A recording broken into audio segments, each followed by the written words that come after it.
Hi everyone, it's me. I'm here to rant about my favorite subject, the United States Senate. As I think everyone's seen in the news, the Senate has decided once again to abuse the point of order and motion to appeal the ruling of the chair process to change the rules of the Senate with a simple majority. Who cares? Why does that matter? That's the ultimate question.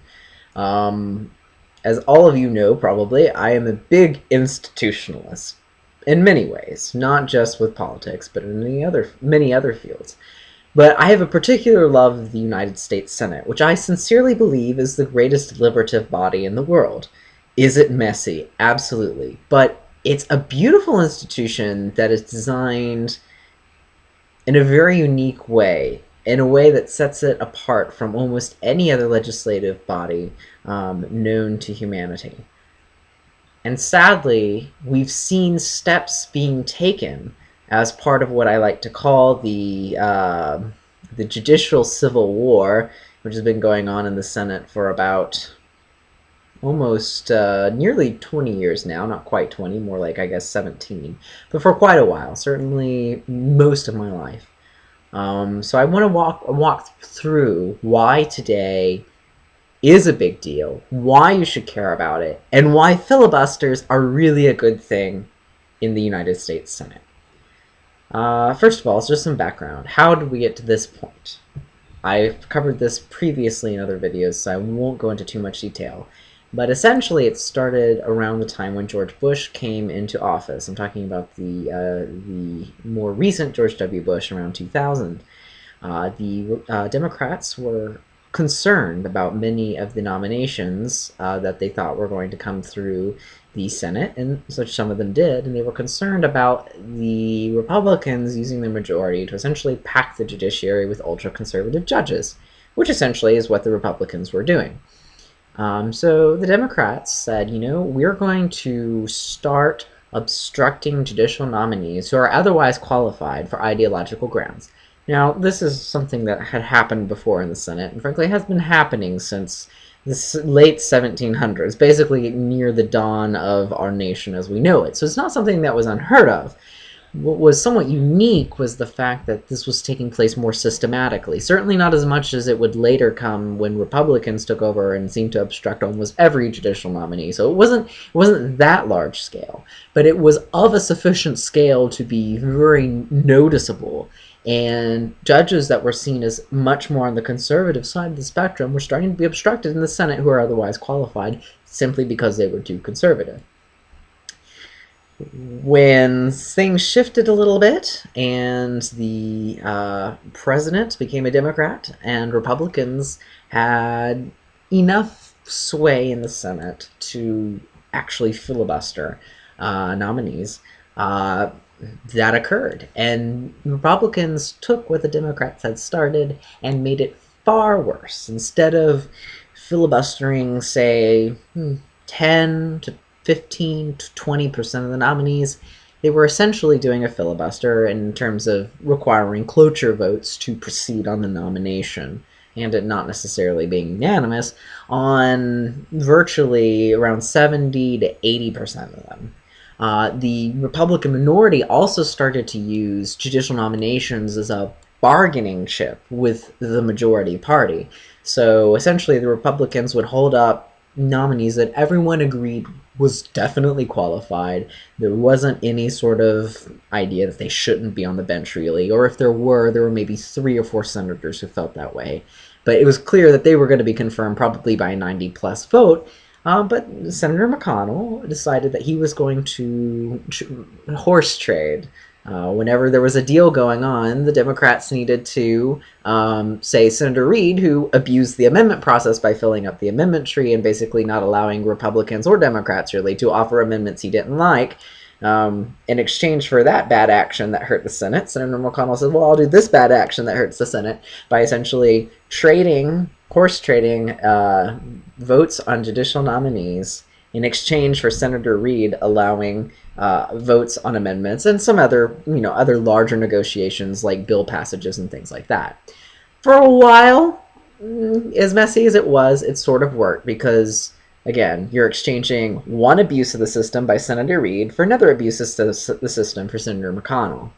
However, the American public started getting rightfully angry that there were large vacancies on the federal judicial bench and that very qualified judges were sitting and or not being able to sit on the bench because they were getting held up in the Senate, and this was really affecting the judiciary.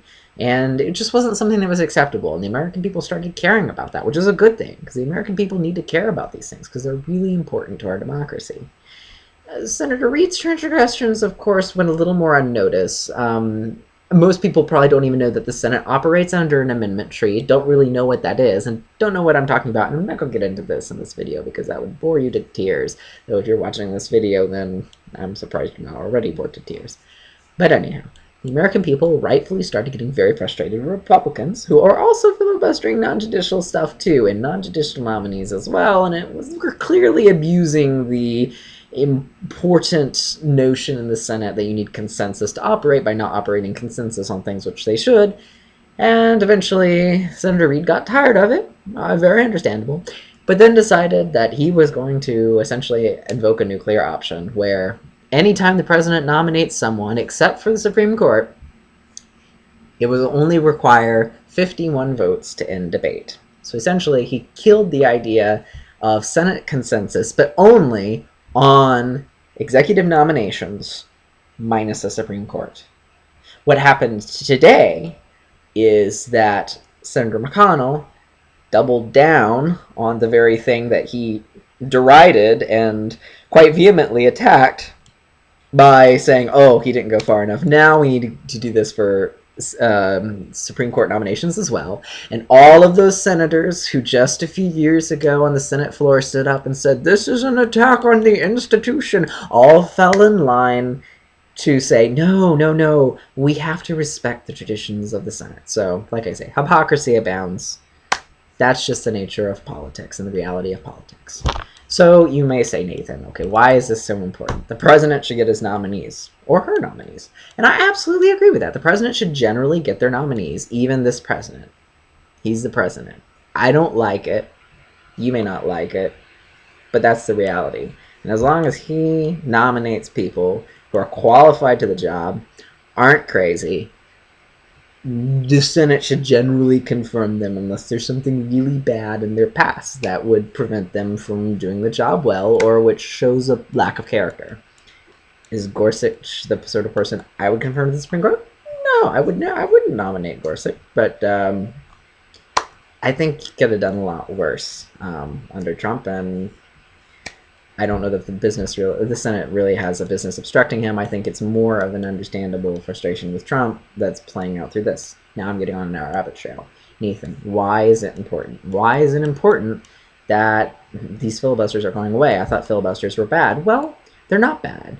And yes, they've been misused. But the most important factor of the Senate, which I like, is that the majority can't just ramrod its will through. In the House of Representatives, if people don't like a bill, whatever, no one cares. I mean, you have a few hours of debate on it, put forward a vote, and if you've got a majority, which if you're the majority party, you do, wham bam, thank you, it's over. Goes to the Senate, it's a different story.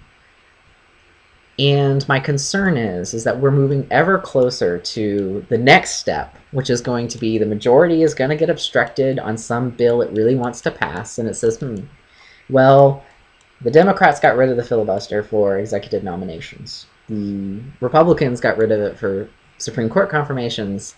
It's time for the next step.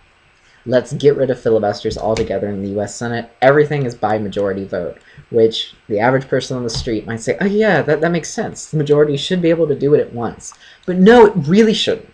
Because when the majority does what it wants without being able to be slowed down, without being able to say, you know what, we should really contemplate this and consider the best possible path forward. Or, frankly, sometimes when the majority has stupid ideas.